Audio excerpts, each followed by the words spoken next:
Hola a todos, hermosas y hermosos. ¿Cómo están? Espero que se encuentren muy bien. Hoy estoy muy emocionada porque por primera vez voy a juntar dos mundos que significan todo para mí, o sea, el ASMR y la literatura, y en particular la literatura hispanoamericana. Y pues nada, les voy a presentar un compañero de vida, probablemente el autor más importante de mi vida hasta ahora, que se llama Felisberto Hernández. Y Felisberto y yo nos encontramos por casualidad. Fue algo muy particular porque cuando todavía estaba en Italia, mi profesor favorito, que es cubano, me lo recomendó para mi trabajo de fin de grado. Entonces empecé a traducirlo y empecé a buscar noticias sobre Felisberto Hernández y descubrí una historia bastante interesante que quiero compartir con ustedes. Y luego voy a leer un cuento de Felisberto para que tengan una idea de lo especial que es. El hecho es que la vida de Felisberto fue un poco injusta con él. Él nació en 1902 en Montevideo y murió en 1964. Es una verdadera perla, como estaba diciendo, de la literatura uruguaya y de Río de la Plata, y autores importantes como Cortázar, Gabriel García Márquez, Italo Calvino, Borges reconocieron un valor muy grande en Felisberto. Sin embargo, en Uruguay estos autores se juntaron también con Bioy Casares y Jules Superbey en Francia. Se juntaron para pedirle al gobierno uruguayo que ayudaran a Felisberto. Felisberto era escritor y músico, tocaba el piano y tenía muchos talentos, pero en su tiempo libre vendía calcetines de puerta a puerta y hacía trabajos muy humildes.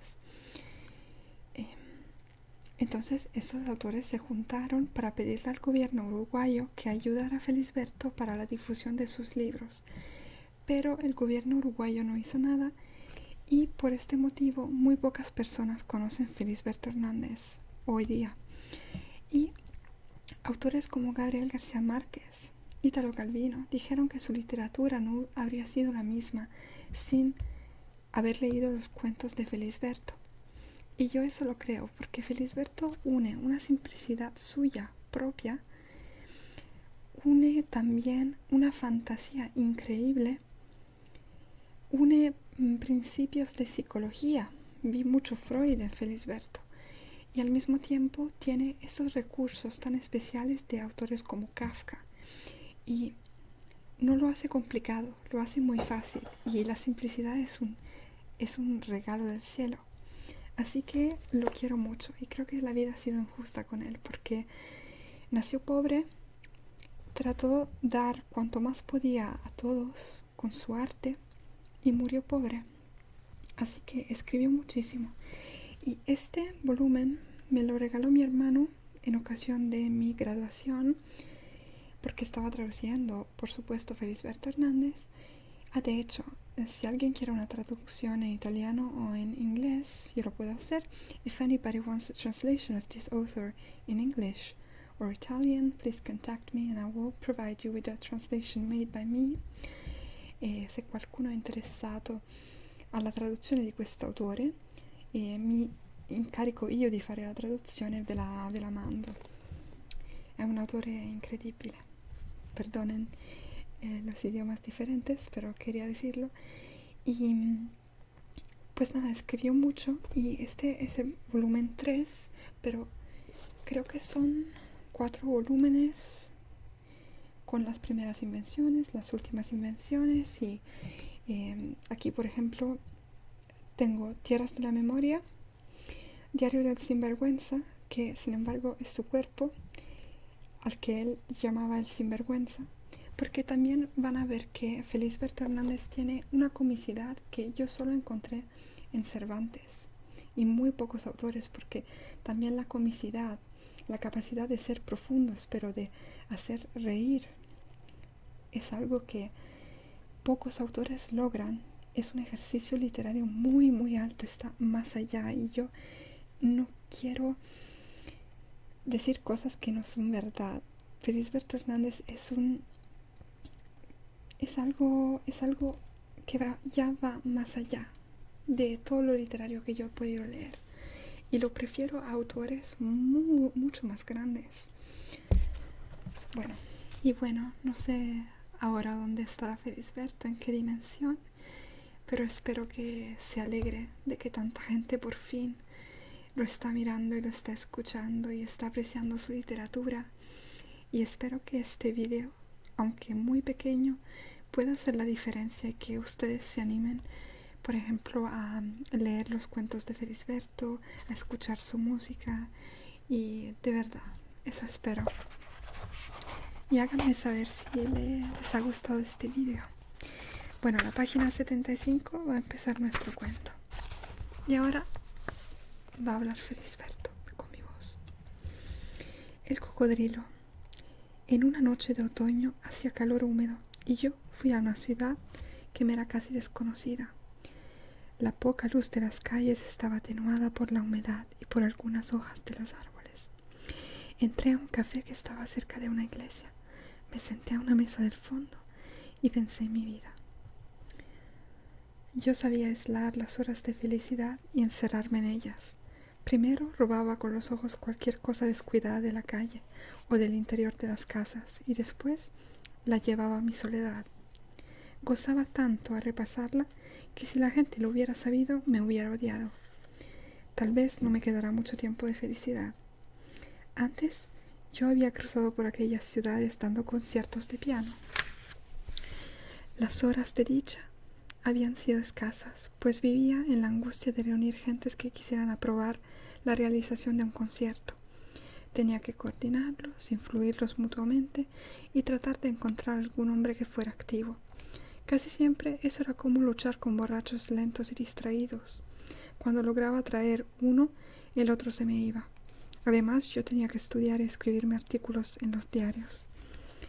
Desde hacía algún tiempo ya no tenía esa preocupación. Alcancé a entrar en una gran casa de medias para mujer. Había pensado que las medias eran más necesarias que los conciertos y que sería más fácil colocarlas. Un amigo mío le dijo al gerente que yo tenía muchas relaciones femeninas porque era concertista de piano y había recorrido muchas ciudades. Entonces, podría aprovechar las influencias de los conciertos para colocar medias. El gerente había torcido el gesto, pero aceptó, no solo por la influencia de mi amigo, sino porque ya había sacado el segundo premio en las leyendas de propaganda para esas medias. Su marca era Ilusión. Y mi frase había sido: ¿quién no acaricia hoy una media ilusión? Pero vender medias también me resultaba muy difícil y esperaba que de un momento a otro me llamaran de la casa central y me suprimieran el viático. Al principio, yo había hecho un gran esfuerzo. La venta de medias no tenía nada que ver con mis conciertos y yo tenía que entendérmelas nada más que con los comerciantes. Cuando encontraba antiguos conocidos, les decía que la representación de una gran casa comercial me permitía viajar con independencia y no obligar a mis amigos a patrocinar conciertos cuando no eran oportunos. Jamás habían sido oportunos mis conciertos. En esta misma ciudad me había puesto pretextos poco comunes. El presidente del club estaba de mal humor porque yo le había hecho levantar de la mesa de juego y me dijo que habiendo muerto una persona que tenía muchos parientes, media ciudad estaba enlutada. Ahora yo les decía: estaré unos días para ver si surge naturalmente el deseo de un concierto, pero le producía mala impresión el hecho de que un concertista vendiera medias. Y en cuanto a colocar medias, todas las mañanas yo me animaba y todas las noches me desanimaba. Era como vestirse y desnudarse. Me costaba renovar a cada instante cierta fuerza grosera necesaria para insistir ante comerciantes siempre apurados. Pero ahora me había resignado a esperar que me echaran y trataba de disfrutar mientras me duraba el viático. De pronto me di cuenta que había entrado al café un ciego con un arpa. Yo le había visto por la tarde. Decidí irme antes de perder la voluntad de disfrutar de la vida, pero al pasar cerca de él volví a verlo con un sombrero de alas mal dobladas y dando vueltas los ojos hacia el cielo mientras hacía un esfuerzo de tocar. Algunas cuerdas del arpa estaban añadidas y la madera clara del instrumento, y todo el hombre estaban cubiertos de una mugre que yo nunca había visto. Pensé en mí y sentí depresión. Cuando encendí la luz en la pieza de mi hotel, vi mi cama de aquellos días. Estaba abierta y sus varillas niqueladas me hacían pensar en una loca joven que entregaba a cualquiera. Después de acostado apagué la luz, pero no podía dormir. Volví a encenderla y la bombita se asomó debajo de la pantalla como el globo de un ojo bajo un párpado oscuro. La apagué enseguida y quise pensar en el negocio de las medias, pero seguí viendo por un momento en la oscuridad la pantalla de luz. Se había convertido a un color claro. Después su forma, como si fuera el alma en pena de la pantalla, empezó a irse hacia un lado y a fundirse en lo oscuro. Todo eso ocurrió en el tiempo que tardaría un secante en absorber la tinta derramada. Al otro día de mañana, después de vestirme y animarme, fui a ver si el del ferrocarril de la noche me había traído malas noticias. No tuve cartas ni telegrama. Decidí recorrer los negocios de una de las calles principales. En la punta de esa calle había una tienda. Al entrar me encontré con una habitación llena de trapos y chucherías hasta el techo.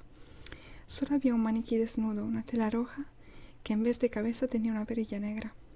Golpeé las manos y enseguida todos los trapos se tragaron el ruido. Detrás del maniquí apareció una niña, como de 10 años, que me dijo de mal modo: ¿qué quiere? ¿Está el dueño? No hay dueño. La que manda es mi mamá. ¿Ella no está? Fue a lo de doña Vicenta y bien enseguida apareció un niño como de 3 años. Se agarró de la pollera de la hermana y se quedaron un rato en fila, el maniquí, la niña y el niño. Yo dije: voy a esperar. La niña no contestó nada. Me senté en un cajón y empecé a jugar con el hermanito. Recordé que tenía un chocolatín de los que había comprado al cine y lo saqué del bolsillo. Rápidamente se acercó el chiquilín y me lo quitó. Entonces yo me puse las manos en la cara y fingí llorar con sollozos. Tenía tapados los ojos en la oscuridad, que había un hueco de mis manos. Abrí pequeñas rendijas y empecé a mirar al niño. Él me observaba inmóvil y yo cada vez lloraba más fuerte. Por fin él se decidió a ponerme el chocolatín en la rodilla. Entonces yo me reí y se lo di, pero al mismo tiempo me di cuenta de que yo tenía la cara mojada. Salí de allí antes de que viniera la dueña. Al pasar por la joyería me miré en un espejo y tenía los ojos secos. Después de almorzar estuve en el café, pero vi al ciego del arpa revolear los ojos hacia arriba y salí enseguida. Entonces fui a la plaza solitaria de un lugar despoblado y me senté en un banco que tenía enfrente un muro de enredaderas.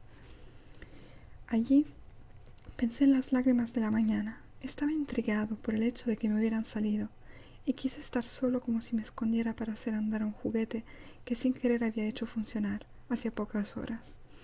Tenía un poco de vergüenza ante mí mismo de ponerme a llorar sin tener pretexto, aunque fuera en broma, como lo había tenido en la mañana.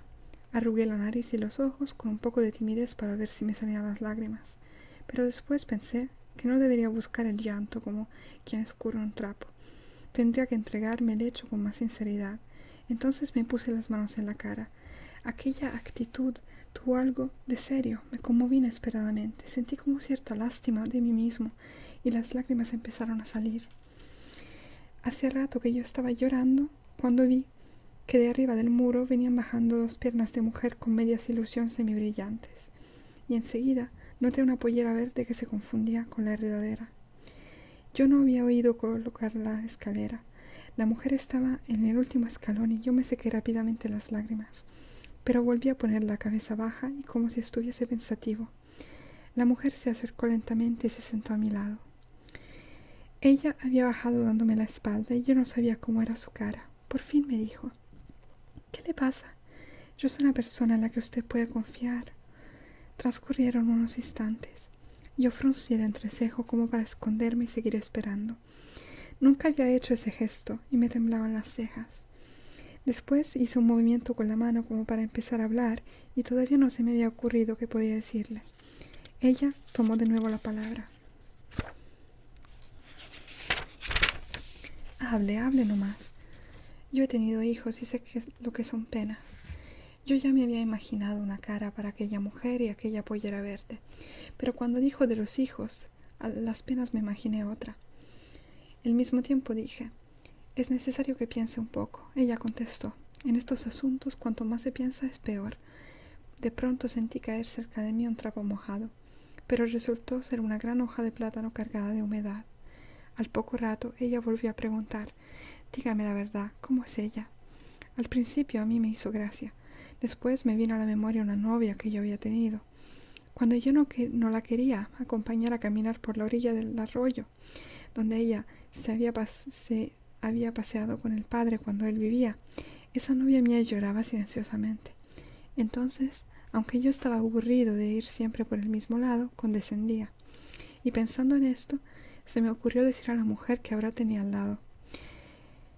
Ella era una mujer que lloraba a menudo. Esta mujer puso sus manos grandes y un poco coloradas encima de la pollera verde y se rió mientras me decía: «Ustedes siempre creen en las lágrimas de las mujeres». Yo pensé en las mías. Me sentí un poco desconcertado, pero levanté del banco y le dije: «Creo que usted está equivocada, pero igual le agradezco el consuelo», y me fui sin mirarla.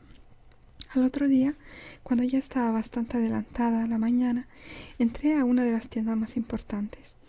El dueño extendió mis medias en el mostrador y las estuvo acariciando con sus dedos cuadrados un buen rato. Parecía que no oía mis palabras. Tenía las patillas canosas, como si se hubiera dejado en ella el jabón de afeitar. En esos instantes entraron varias mujeres, y él, antes de irse, me hizo señas que no me compraría, con uno de aquellos dedos que habían acariciado las medias. Yo me quedé quieto y pensé en insistir. Tal vez pudiera entrar en conversación con él más tarde, cuando no hubiera gente. Entonces le hablaría de un yuyo que, disuelto en el agua, le teñiría las patillas. La gente no se iba y yo tenía una impaciencia desacostumbrada. Hubiera querido salir de aquella tienda, de aquella ciudad, de aquella vida. Pensé en mi país y en muchas cosas más, y de pronto, cuando ya me estaba tranquilizando, tuve una idea. ¿Qué ocurriría si yo me pusiera a llorar aquí, delante de toda esta gente? Aquello me pareció muy violento, pero yo tenía deseos desde hace algún tiempo de tantear el mundo con algún hecho desacostumbrado. Además, yo debí mostrarme a mí mismo que era capaz de una gran violencia. Y antes de arrepentirme, me senté en una sillita que estaba recostada al mostrador, y rodeado de gente me puse las manos en la cara y empecé a hacer ruido de sollozos. Casi simultáneamente una mujer soltó un grito y dijo: «Un hombre está llorando», y después oí el alboroto y pedazos de conversación. «Nena, no te acerques. Puede haber recibido alguna mala noticia. Recién llegó el tren y la correspondencia no ha tenido tiempo. Puede haber recibido la noticia por telegrama». Por entre los dedos vi una gorda que decía: «Hay que ver cómo está el mundo. Si a mí no me vieran mis hijos, yo también lloraría». Al principio yo estaba desesperado porque no me salían lágrimas, y hasta pensé que lo tomarían como una burla y me llevarían preso. Pero la angustia y la tremenda fuerza que hice me congestionaron y fueron posibles las primeras lágrimas. Sentí posarme en mi hombro una mano pesada, y al oír la voz del dueño reconocí los dedos que habían acariciado las medias. «Pero, compañero, un hombre tiene que tener más ánimo». Entonces yo me levanté como por un resorte, saqué las dos manos de la cara, la tercera que tenía en el hombro, y dije con la cara todavía mojada: «Pero así me va bien, y tengo mucho ánimo. Lo que pasa es que a veces me viene esto, es como un recuerdo». A pesar de la expectativa y del silencio que hicieron para mis palabras, oí que una mujer decía: «Ay, llora por un recuerdo». Después el dueño anunció: «Señoras, ya pasó todo». Yo me sonreía y me limpiaba la cara. Enseguida se removió un montón de gente y apareció una mujer chiquita, con ojos de loca, que me dijo: «Yo lo conozco a usted. Me parece que lo vi en otra parte y que usted estaba agitado». Pensé que ella me habría visto en un concierto sacudiéndome en un final de programa. Pero me callé la boca. Estalló la conversación de todas las mujeres y algunas empezaron a irse. Se quedó conmigo la que me conocía, y se me acercó otra que me dijo: «Ya sé que usted vende medias. Casualmente yo algunas amigas mías». Intervino el dueño: «No se preocupe, señora», y dirigiéndose a mí: «Venga esta tarde. Me voy después del almuerzo. ¿Quiere 2 docenas? No, con media docena la casa no vende por menos de una». Saqué la libreta de ventas y empecé a llenar la hoja del pedido, escribiendo contra el vidrio de una puerta y sin acercarme al dueño. Me rodeaban mujeres conversando alto.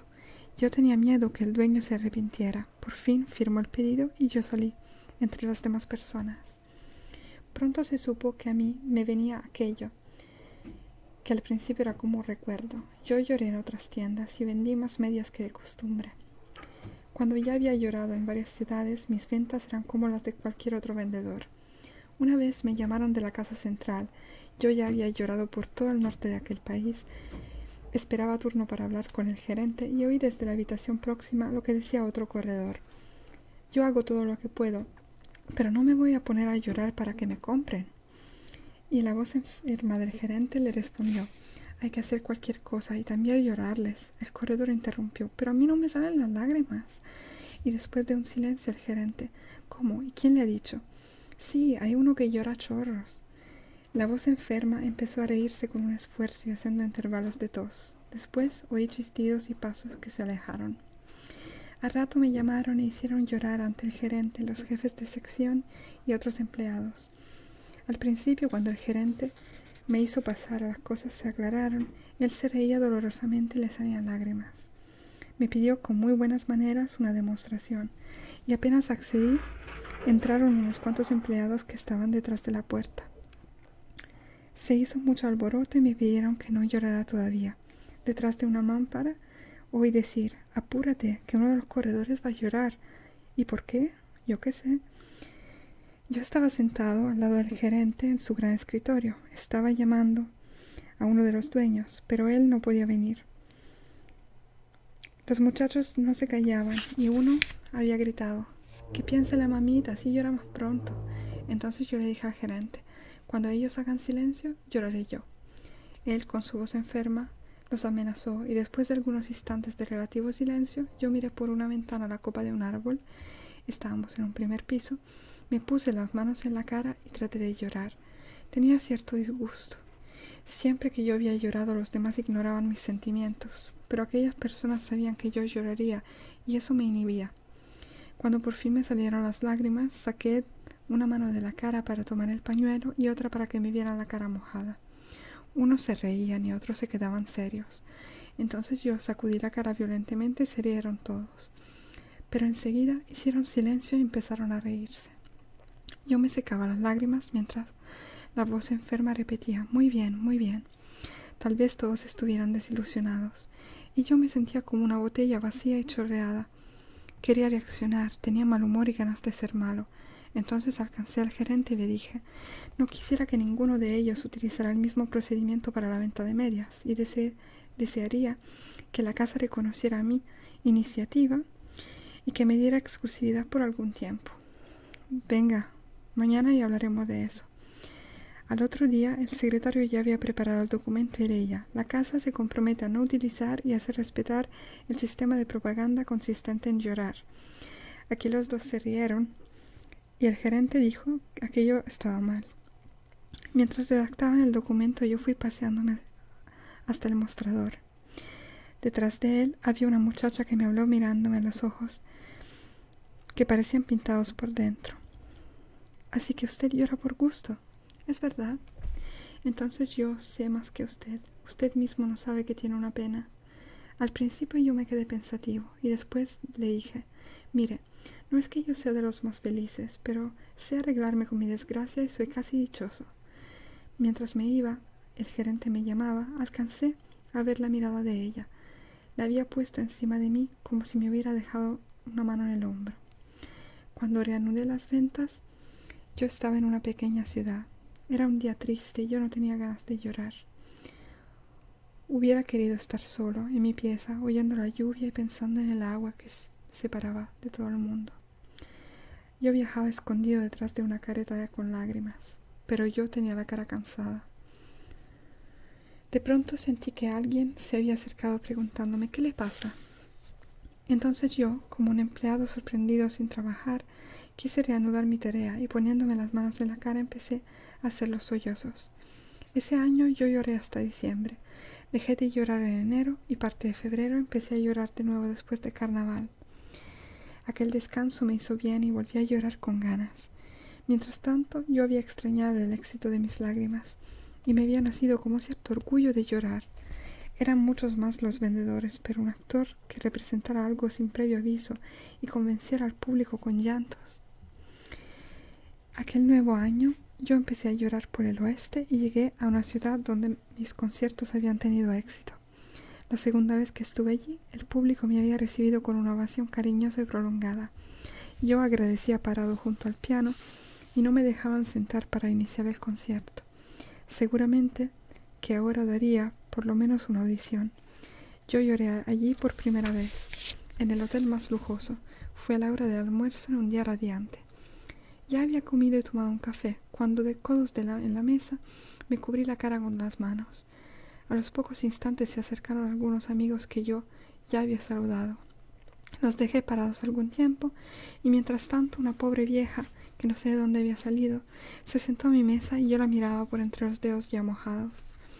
Ella bajaba la cabeza y no decía nada, pero tenía una cara tan triste que daban ganas de ponerse a llorar. El día en que yo di mi primer concierto tenía cierta nerviosidad que me venía del cansancio.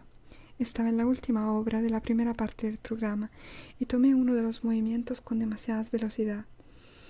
Ya había intentado detenerme, pero me volví torpe y no tenía bastante equilibrio ni fuerza. No me quedó otro recurso que seguir, pero las manos se cansaban. Perdía nitidez y me di cuenta de que no llegaría al final. Entonces, antes de pensarlo, ya había sacado las manos del teclado y las tenía en la cara. Era la primera vez que lloraba en escena. Al principio hubo murmullos de sorpresa y no sé por qué alguien intentó aplaudir, pero otros chistaron y yo me levanté. Con una mano me tapaba los ojos y con la otra tanteaba el piano y trataba de salir del escenario.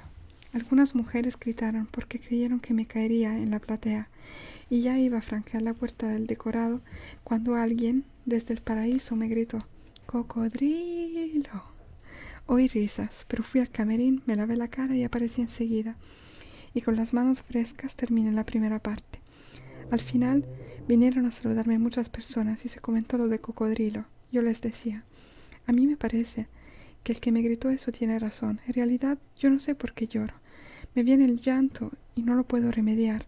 A lo mejor me es tan natural como lo es para el cocodrilo. En fin, yo no sé tampoco por qué llora el cocodrilo.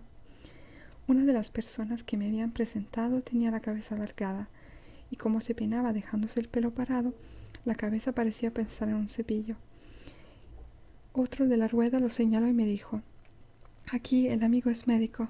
«¿Qué dice usted, doctor?». Yo me quedé pálido. Él me miró con los ojos de investigador policial y me preguntó, «Dígame una cosa, ¿cuándo llora más usted, de día o de noche?». Yo recordé que nunca lloraba en la noche, porque a esa hora no vendía, y le respondí, «Lloro únicamente de día». No recuerdo las otras preguntas, pero al final me aconsejó, «No coma carne, usted tiene una vieja intoxicación». A los pocos días me dieron una fiesta en el club principal.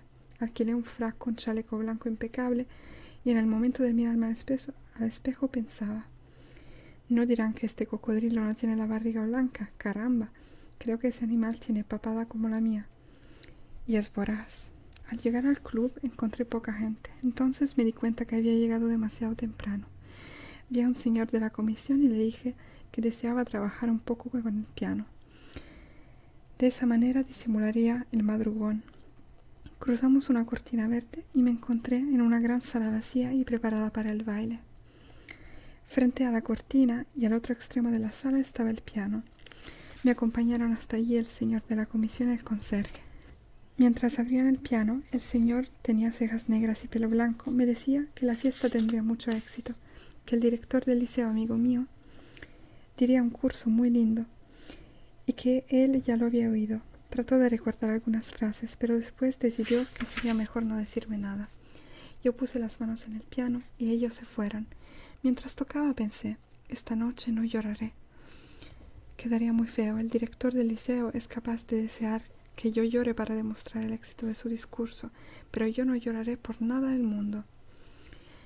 Hacía rato que quería mover la cortina verde, y de pronto salió de entre sus pliegues una muchacha alta y cabellera suelta. Cerró los ojos como para ver lejos, me miraba y se dirigía a mí trayendo algo en una mano. Detrás de ella apareció una sirvienta que la alcanzó y le empezó a hablar de cerca. Yo aproveché para mirarle las piernas y me di cuenta que tenía puesta una sola media.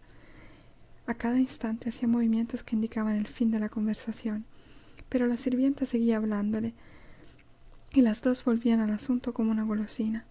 Yo seguí tocando el piano y mientras ellas conversaban tuve tiempo de pensar, ¿qué querrá con la media? ¿Le habrá salido mala? ¿O sabiendo que yo soy corredor? Y tan luego en esta fiesta.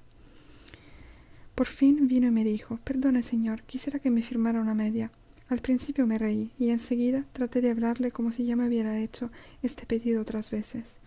Empecé a explicarle cómo era que la media no resistía la pluma. Yo ya había solucionado eso firmando una etiqueta y después la interesada la pegaba en la media. Pero mientras daba estas explicaciones mostraba la experiencia de un antiguo comerciante que después se hubiera hecho pianista. Ya me empezaba a invadir la angustia, cuando ella se sentó en la silla del piano y al ponerse la media me decía, «Es una pena que usted me haya resultado tan mentiroso. Debía haberme agradecido la idea». Yo había puesto los ojos en sus piernas. Después los saqué y se me trabaron sus ideas. Se hizo un silencio de disgusto. Ella, con la cabeza inclinada, dejaba caer el pelo, y debajo de aquella cortina rubia, las manos se movían como si huyeran. Yo seguía callado y ella no terminaba nunca. Al fin, la pierna hizo un movimiento de danza y el pie, en punta, calzó el zapato en el momento de levantarse. Las manos la recogieron el pelo y ella me hizo un saludo silencioso y se fue. Cuando empezó a entrar gente, fui al bar. Se me ocurrió pedir whisky. El mozo me nombró muchas marcas y como yo no conocía ninguna, le dije, deme de esa última. Trepé a un banco del mostrador y traté de no arrugar la cola del frac. En vez de cocodrilo, debía parecer un loro negro. Estaba callado, pensaba en la muchacha de la media y me trastornaba el recuerdo de sus manos apuradas. Me sentí llevado al salón por el director del liceo. Se suspendió un momento el baile y él dijo su discurso. Pronunció varias veces las palabras avatares y menester. Cuando aplaudieron yo levanté los brazos como un director de orquesta antes de atacar y apenas hicieron silencio dije, ahora que debía llorar no puedo, tampoco puedo hablar y no quiero dejar por más tiempo separados los que han de juntarse para bailar, y terminé haciendo una cortesía. Después de mi vuelta abracé al director del liceo y por encima de su hombro vi a la muchacha de la media. Ella me sonrió y levantó su pollera del lado izquierdo y me mostró el lugar de la media donde había pegado el pequeño retrato mío cortado de un programa.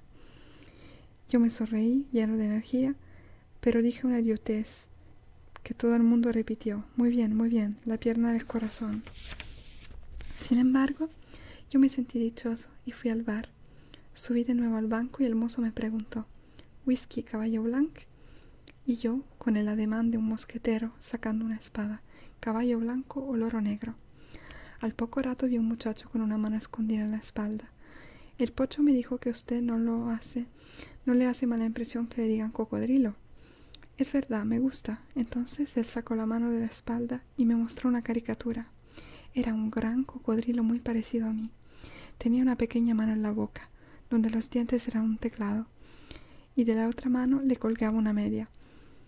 Con ella se enjugaba las lágrimas. Cuando los amigos me llevaron a mi hotel, yo pensaba en todo lo que había llorado en aquel país y sentía un placer maligno en haberlos engañado. Me consideraba como un burgués de la angustia. Pero cuando estuve solo en mi pieza, me ocurrió algo inesperado. Primero me miré en el espejo. Tenía la caricatura en la mano y alternativamente miraba al cocodrilo y a mi cara. De pronto, y sin haberme propuesto imitar al cocodrilo, mi cara por su cuenta se echó a llorar. Yo le miraba como a una hermana de quien ignoraba su desgracia. Tenía arrugas nuevas y por entre ellas corrían las lágrimas. Apagué la luz y me acosté. Mi cara seguía llorando, las lágrimas resbalaban por la nariz y caían por la almohada, y así me dormí. Cuando me desperté sentí el escozor de las lágrimas que se habían secado. Quise levantarme y lavarme los ojos, pero tuve miedo que la cara se pusiera a llorar de nuevo. Me quedé quieto y hacía girar los ojos en la oscuridad como aquel ciego que tocaba el arpa.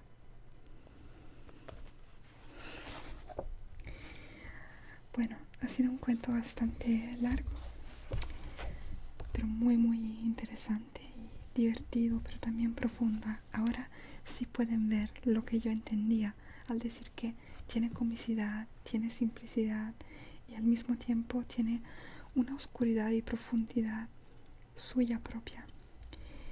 Así que, bueno, No lo he leído maravillosamente, pero es que estoy muy emocionada.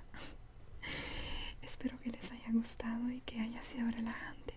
Y háganme saber si quieren que yo lea más cosas o diferentes autores. ¿Vale? Muchas gracias y gracias por ser tan especiales. Los quiero mucho.